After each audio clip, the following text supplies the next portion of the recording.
কারো যদি চরিত্রটা একবার নষ্ট হয়ে যায়, তবে জাগতিক জগতের ডাক্তার কবিরাজকে চরিত্রটাকে আকর্ষণ করে নিরাময় করতে পারে গো। জাগতিক জগতের ডাক্তারের চরিত্রটা নিরাময় করতে পারে না, তবে এই চরিত্র নিরাময় করতে পারে কারা? একমাত্র সাধু গুরু বৈষ্ণব যারা। সাধু গুরু বৈষ্ণব যারা, তারা মানুষের চরিত্রটা অপারেশন করতে পারে। জেনে নি বাবা, জগাই মাধাইয়ের চরিত্রটাকে অপারেশন করেছিলেন আমার নিত্যানন্দ। কিসের দ্বারা? জাগতিক জগতের কোনো মেডিসিনের দ্বারা নয়, অপারেশন করেছিলেন কৃষ্ণ নাম আর ভক্তির দ্বারা।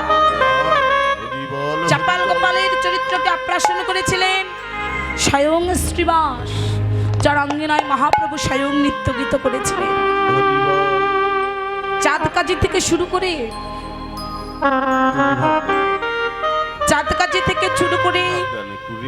দিগ্বিজয় পণ্ডিত, সার্বভৌম পণ্ডিত থেকে শুরু করে অনন্ত অনন্ত অহংকারী, পাপাচারী, অত্যাচারী, দেবীচারী, দুরাচারী, কৃষ্ণ ভোলার বহির্মুখী জীবদের চরিত্র উদ্ধার করেছিলেন আমার মহাপ্রভু। তাই বাবা, এই চরিত্র অপারেশন করতে পারে সাধুগুরু বৈষ্ণব যারা। কেন না? এই জাগতিক জগতের সাধুগুরু বৈষ্ণব হচ্ছে এমন একটা বস্তু, সাধুগুরু বৈষ্ণব হচ্ছে এমন একটা বস্তু, প্রত্যেকটা শাস্ত্র গ্রন্থ আপনি খুলবেন, প্রত্যেকটা শাস্ত্রেই বলছেন সাধু সঙ্গ করো। সাধু সঙ্গ, সাধু সঙ্গ সর্বশাস্ত্রে কয়, আর লবা মাত্র সাধু সঙ্গ জীব সর্বসিদ্ধি হয়। সাধু যারে কৃপা করে, আপন বরণ ধরাই তারে, রাখে নারে অন্ধকারে, লইয়ে যাই তারে দীপ্তাকারে। সাধুগুরু বৈষ্ণবের কৃপাটা এমন একটা কৃপা। আপনারা বসে আছেন এই আসরে, প্রথমেই বলেছি বাবা, আপনারা হচ্ছেন মহৎ, শুধু সাধু নয়, সাধুর সাগর। সাগর কাকে বলে? যার কুল নেই কিনারা নেই, সে হচ্ছে সাগর। আমি যে কিছু বলবো বা আমার কাছ থেকে যে আপনারা কিছু পাবেন, এই পাওয়ার মতো কোনো জ্ঞান বিবেক বুদ্ধি আমার নেই। এই সাইডে কথা হচ্ছে কেন মায়েরা? তো কথা কম বলবেন, কেননা এটা ভক্তির আসর। যারা গীতাই বলছে অর্জুন, শুধুমাত্র তিলক তুলসীর মালা পড়লেই ভক্ত হওয়া যায় না বাবা। কিছু কিছু মানুষ আছে দেখবেন, তিলক তুলসীর মালা পরে ভণ্ড সাধু সেজে অন্যায় করছে, অত্যাচার করছে, আছে না মানুষ? রাম রাবণের যুদ্ধ হয়েছিল দুটি কারণে। একটা হচ্ছে রাবণের বংশকে উদ্ধার করা, আর আরেকটি হচ্ছে রাবণ সীতাকে যেই বেশে হরণ করেছিল, সেই বেশটা কি বেশ ছিল বাবা? সাধুর বেশ ছিল।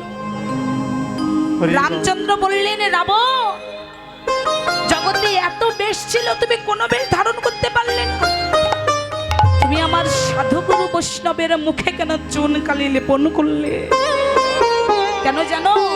তুমি যদি সাধু বেশে নারী হরণ করো, তোমার জন্য আমার এই সাধুগুরু বৈষ্ণবের যে বড় কলঙ্ক হয়ে যাবে। শাস্ত্রে বললেন, কোন মানুষ যদি মানুষ মেরে এসেও কারো কাছে ক্ষমা চায়, ভগবান ক্ষমা করে, কিন্তু সাধুগুরু বৈষ্ণবের অন্তরে আঘাত করলে ওই আঘাত ভগবান ক্ষমা করে না। তা আজকে এসেছেন সবাই, ছোট না হলে বড় হওয়া যায় না। আপনারা বসে আছেন কেন? আপনাদের হৃদয় হচ্ছে পরিপূর্ণ। দেখবেন ভরা কলসি বাজে কম, খালি কলসি বাজে বেশি। আপনারা জ্ঞানের সাগর, ভক্তির সাগর বলে দূরান্ত থেকে ছুটে এসে কৃষ্ণ কথা আস্বাদন করছে। লক্ষ্য করে দেখুন, যারা নিচু হয়েছে তারাই এক সময় উঁচু হতে পেরেছে। ছোট দুর্বাঘাস, সে নিচু হয়ে থাকে বলে সে লেগেছিল আমার কৃষ্ণ সেবায়, কিন্তু উঁচু তাল গাছ, সে উঁচু হয়েছিল বলে কোনোদিনই লাগতে পারেনি আমার কৃষ্ণ সেবা। তাই বাবা, সবাই আমরা এসেছি, গীতাই বলছেন অহিংসা সৈত্যম ক্রোধিস্ত্যাগ শান্তি পেশুনাম দয়া ভূতেষু ললুত্তম মারধম হীর চাপলাম তেজ সমাদৃতা নাতি মানহিতা ভবন্তি সম্পাদন দেবী অভিজাতস্য ভারত। অর্জুন, ভক্ত হতে চাইলে অহিংসাই পরম ধর্ম। হিংসার মতো কোনো পাপ নেই মা, আর দয়ার মতো কোনো ধর্ম নেই। জগতে যারা হিংসা করেছে তাদের মতো পাপ নেই। হিংসার মতো জগতে কোনো পাপ নেই। তার সঙ্গে তেজ, ক্ষমা, অন্তরে ধৈর্যতা, ধর্মের বিরোধিতা না করা, নিজে দুঃখী থেকে অপরকে সুখী করা।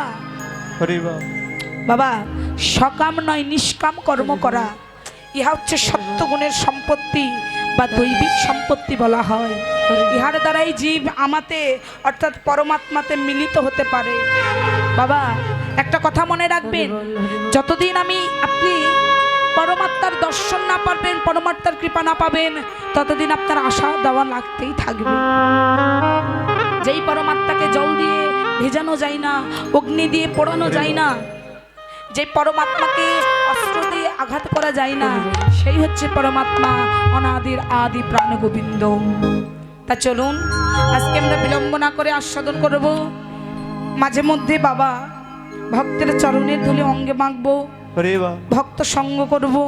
কেননা বলা যায় না, বলা তো যায় না তোমার পাশে যে বসে আছে সে ভগবানও হতে পারে বাবা, এটা বলা যায় না। গীতাব বিষয় উত্তরাগোষ্ঠ বা ফিরাগোষ্ঠ লীলা। উত্তরগোষ্ঠ কেন হলো? মহাজন বললেন আমরা কিন্তু বর্তমান আছি উল্টো দেশে। যেদিন আমরা পিতার মস্তকে ছিলাম, পিতা নিম্নগামী করে মাতৃগর্ভে নিক্ষেপ করেছিলেন, সেই সমুদ্রে ছিল না কোনো কুল, ছিল না কোনো কিনারা। সেইখান থেকে আমার মা ধরে রাখলেন 10 মাস 10 দিন, সেখান থেকে ভূমিষ্ঠ করলেন, আমরা জগতে এলাম। তো সপ্তম মাসের কালে জীব আত্মারূপী জীবের চরণ কমলে পরমাত্মারূপী ভগবান এসে দাঁড়িয়েছিল। আর সেদিন প্রভুকে কথা দিয়েছিলাম, দয়াময় কৃষ্ণ ছাড়া আনে বুঝবো না, আনে জানবো না, তুমি আমায় ধরণী ধরাই পাঠাও বাবা। কিন্তু জগতে এলাম, এটা উল্টো দেশ হয়ে গেল। সেটা ছিল হেষ্ট মন্দে ঊর্ধ্ব পদে, আজ উল্টো দেশে আছি। এবার আমি মায়ার সংসারে এসে গোষ্ঠ খেলা খেলছি। এবার আমি শিশু থেকে বড় হলাম, বিবাহ হলো, সন্তান হলো, আমি বৃদ্ধ হলাম। এখন সংসার নিয়ে যেটা খেলছি এটা হচ্ছে গোষ্ঠ খেলার মাঠ। আর যেদিন এই দেহটা থাকবে কিন্তু পাখিটা থাকবে না, যেদিন দেহটা থাকবে পাখিটা থাকবে না, সেদিন প্রত্যেকটা জীবের হবে উত্তরাগোষ্ঠ লীলা। কেন? যতই থাকো 10 তলা 20 তলা, সঙ্গে সঙ্গে নামিয়ে দেবে তোমাকে তুলসী তলা। সেদিন পূর্ব নয়, পশ্চিম নয়, দক্ষিণ নয়, উত্তর দিক করে শয়নে দেবে বলে লীলাখানার নাম হচ্ছে উত্তরাগোষ্ঠ লীলা। চলুন আমরা আস্বাদন করব ভগবান কেমন করে আস্বাদন করছে। লীলা মাঝে অনেক ভুল ত্রুটি হবেই, সবাই ক্ষমা সুন্দর দৃষ্টিতে দেখবেন। সকলেই শ্রীচরণে জানাই শত সহস্র কোটি প্রণাম। জয় জয়।